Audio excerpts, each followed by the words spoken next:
So how can we ensure that they end up maybe with less land, maybe not members of NATO perhaps, but in that condition, and that they are safe to remain in that position because Putin doesn't go and do another invasion? So Keir Starmer is in Paris this afternoon for crunch talks with European leaders about ending the war in Ukraine. Now, the agreement could involve British troops being sent to the country's border with Russia as part of a peacekeeping force. But are we actually ready for that? Could our armed forces do it? Admiral Lord West was a security minister under Gordon Brown. Good afternoon to you. Good afternoon. Are you of the opinion that, in fact, this is about as dicey a situation as we've been in living memory? I don't want to over-egg it too much, but things aren't great, are they? No, they certainly aren't. And, of course, all these things being talked about are all, at the moment, hypothetical. But I think it's unfortunate that we've got Trump talking directly with Russia, not including the Ukraine, talking about a possible ceasefire and some sort of treaty. And that is a very unsatisfactory situation, reminiscent somewhat of the situation back in the mid-30s when Chamberlain got rid of bits of Czechoslovakia to Germany without talking to Czechoslovakia. And we know that ended badly. So there's that. And then there's discussion about, well, you know, if there is a treaty, people are discussing what actually needs to be done. The key thing, obviously, is that the Ukraine must come out of it as a sovereign country, no corruption, no control from Russia, with the ability to join to the West, not in NATO, but in terms of economically and everything, to become like a Western nation. That is totally against what Putin wants. So how can we ensure that they end up maybe with less land, maybe not members of NATO perhaps, but in that condition, and that they are safe to remain in that position because Putin doesn't go and do another invasion? Because basically he lies and he's a rather dreadful fellow. Yes, I think rather dreadful fellow is a classic British understatement probably, but we'll take it. So British troops on the ground, boots on the ground, do you think honestly that could happen and in the relatively near future? Well, certainly our Prime Minister has said that he's willing to join if there's some sort of group of European nations willing to put people there. It's quite difficult to know exactly what's being talked about because we haven't got anywhere near that position yet. Are we talking about a large number of troops who are going to go along a border between Russia and and Ukraine? Are we talking about them being all over the country? Are we talking about them being formed up, ready to fight should the Russians move across the border? Or are they there just to act as a tripwire? There are a whole raft of different questions, and depending on that, depends on the scale of forces you need. And there is no doubt that if there's any scale of force of any size, any reasonable size, and let's say we talk of providing, say, 5,000 troops or something towards a contingent, we would find that quite difficult, actually. And the other aspect is if we expect them to fight, we have been hollowing out our forces for some considerable time. I believe that actually the people of our nation have been betrayed by successive governments going back from 2010 because they have steadily reduced our defence capability and spending on defence and not really let our nation, our people in our country, realise what the impact of this is. Yeah, but sometimes we, the electorate, are to blame. I was just thinking that during the election campaign, I don't think I barely heard reference to the armed forces and very few references to defence spending. The whole election debate was just about tax rises or lack of them, wasn't it? You're absolutely right, Jane, but that was not because people like me and a number of others didn't keep trying to get defence on the agenda, but the government didn't want it there.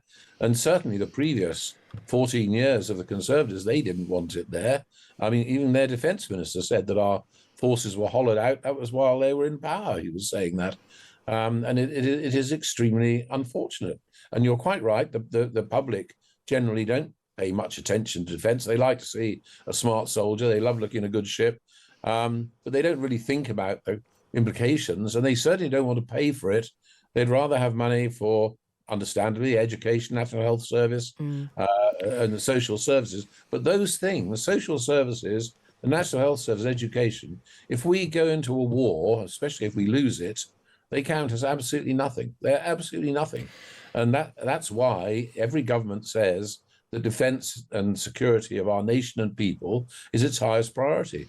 But they pay lip service, but they don't actually put the money where the mouth is. OK, so, well, that obviously takes me on neatly to defence spending. The idea of it being raised to 5% of GDP, that's for the birds, isn't it?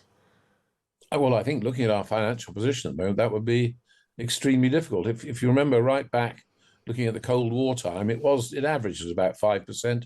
After the Falklands and towards the end of the 80s, Margaret Thatcher put it up to 7% for a period. Interesting, if you look back in history, in 1938, it was 3% when Munich happened and Chamberlain came back with his agreement with Hitler, which didn't count for a tin of beans, really. So that was 3%. By 1940, it was 49%. That's what happens if you get it wrong.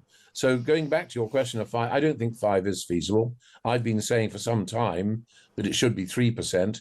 I think now, looking at the problems and what's happening in terms of this peace deal, I think we should be aiming to try to get up to 4%. It's interesting, a number of our allies, like the Poles and others, have already done this because they are so concerned.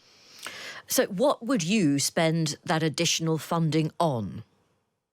Well, initially, the first bit of money I would spend would be on stopping the hollowing out. In other words, where we've provided ammunition, supplies, spares, weapons and things to the Ukraine, we haven't actually backfilled in our own stocks, and we need to do that. And then when you look at maintenance of things like aircraft and ships and armored fighting vehicles, that has not really been done properly because we haven't been buying the spares. We haven't got enough trained people, particularly in the technical skills, to do this and do the work. And we need to spend money on all of those things. So that would be the first whack of money that I would spend. Then I would look very carefully at what is the most important thing that we provide to European NATO as a country. And the thing that we provide more than any other country, and they look to us for, is our maritime capability to ensure that we can keep the transatlantic route open for everything that comes in by sea. 95% of everything else comes by sea. Keep the Arctic clear. And NATO expects us to do that. And we must make sure that and I'm afraid what's happened is we've reduced our capability of doing it to an extent that I don't think NATO quite understand. We're not able to do what we used to be able to do. And what about the possibility of more or less permanently stationing warships in the Black Sea? Do you think that's something that could happen? Well, I think if there is an agreement to some sort, well, let's say there is a peace agreement, and this is hypothetical, we don't know where we get there, and if there is something which says, yes, you will provide forces to check, to monitor, make sure that no one breaks it, then I think there really is scope for us to put some units in the Black Sea, not least because we have been training Ukrainian sailors for a long time. We've provided them with some ships, and certainly we did an awful lot in terms of those remote drones, those remote controlled drones and things. And it would be very easy for us to provide some ships to make sure that the routes going out of Odessa, for example, providing wheat, an exit for Ukrainian wheat, could be looked after. And we could do that. We'd have to get agreement from the Turks to put a couple more warships through the Bosphorus.